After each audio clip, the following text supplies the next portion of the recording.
Scottish barn actor David McCallum was best known for his role as Ilya Kuryakin in 1960s spy drama The Man from U.N.C.L.E., but it was another acting job that made the biggest impact on his life.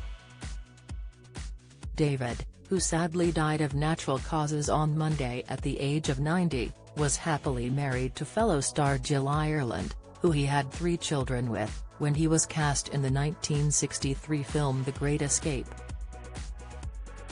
He was acting alongside a lineup of iconic faces, including Steve McQueen, James Garner and Charles Bronson, when he introduced the latter to his wife on set.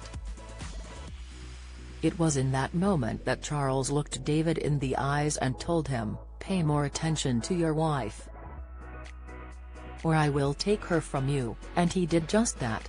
Not long after, Jill made her escape from matrimony, straight into Charles' waiting arms.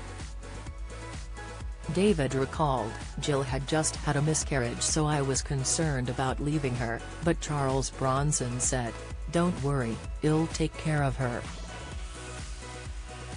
I didn't realize they had already begun an affair. It was an extremely difficult time, not least because we had 3 children," he said. And even harder days were coming. He and Jill had sons Paul and Valentine naturally, and adopted Jason. In 1989, aged 27 and on the eve of becoming a father himself, Jason died from an accidental overdose.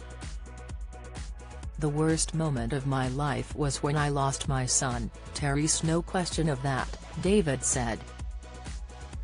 "Losing people you love are always the most terrible moments, especially when they're so young.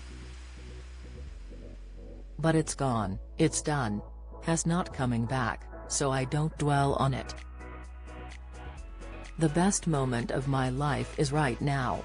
After divorcing Jill, who stayed with Charles until her death at 54 in 1990, he wed model and actress Catherine Carpenter and had 2 more children, Peter and Sophie. They remained married for 56 years until his death this week, in a career that ranged from Russian agent Ilya Kuryakin in The Man from U.N.C.L.E. through another POW turn in Colditz, 1972 to 1974, to Sigh of Chiller Sapphire and Steel, 1979 to 1982, David also shared the screen with some luminous leading ladies. A young Joanna Lumley was Sapphire to his Steel, and he said, "There's something wonderful about a beautiful woman smiling, and the first thing that comes to mind with Joanna is her incredible smile. She's beautiful, talented and a fascinating conversationalist." He had already been exposed to an early dose of sex appeal as a student, studying alongside Joan Collins at London's Royal Academy of Dramatic Arts. "Joan and I were in the same class and used to do fencing classes together too.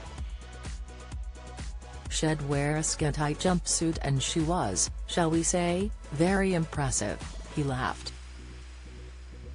"She wasn't that good a fencer, but, boy, she looked good." It wasn't long until David too was a heartthrob, partly because of that iconic mop of bright blonde hair. He was modest about it, saying of his role as Kuryakin, "When I was filmed with the studio lights, I looked really blonde. The look was part of the whole enigmatic thing they did with my character, Ilya, producing a climate of mystery about him. It had great appeal." MGM Studios claimed his sack of fan mail was bigger than any other stars in their history, more even than Clark Gable's. David said, "I went for a walk in Central Park in New York and a crowd gathered around me. Then people started pushing, and from the back came 2 mounted policemen, who had to lift me up. We trotted out of the park."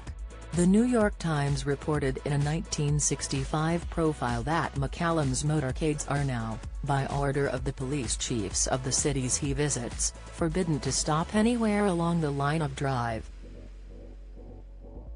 If the entourage slowed, there would be carnage in the streets.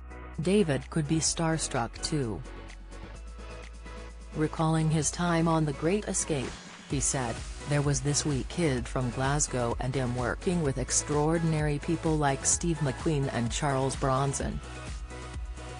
He and his co-stars were living life in the fast lane, sometimes too literally. David said, "I remember how, outside the German studios, the police set up speed traps. The likes of Donald Pleasence and myself always stuck to the speed limit. But one day the policeman stopped Steve and asked him to get out of the car. They told him that they'd stopped many of his comrades but he had won the prize as the fastest. They took poor Steve to the police station and the whole production had to stop for a few hours."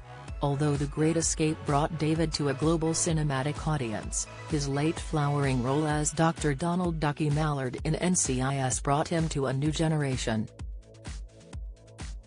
That, and his instrumental song The Edge being sampled by Dr. Dre for the track The Next Episode featuring Snoop Dogg, Nate Dogg, and Krupp.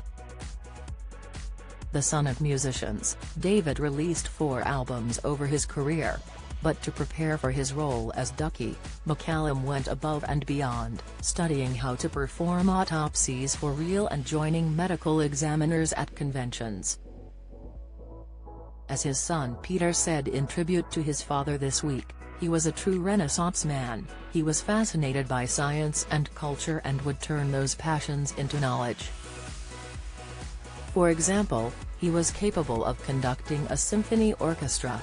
And, if needed, he could actually perform an autopsy, based on his decades-long studies for his role on NCIS.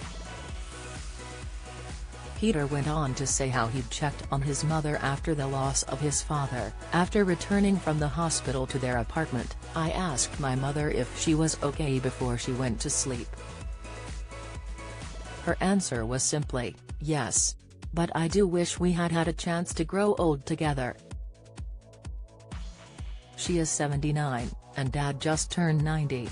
The honesty in that emotion shows how vibrant their beautiful relationship and daily lives were, and that somehow, even at 90, Daddy never grew old.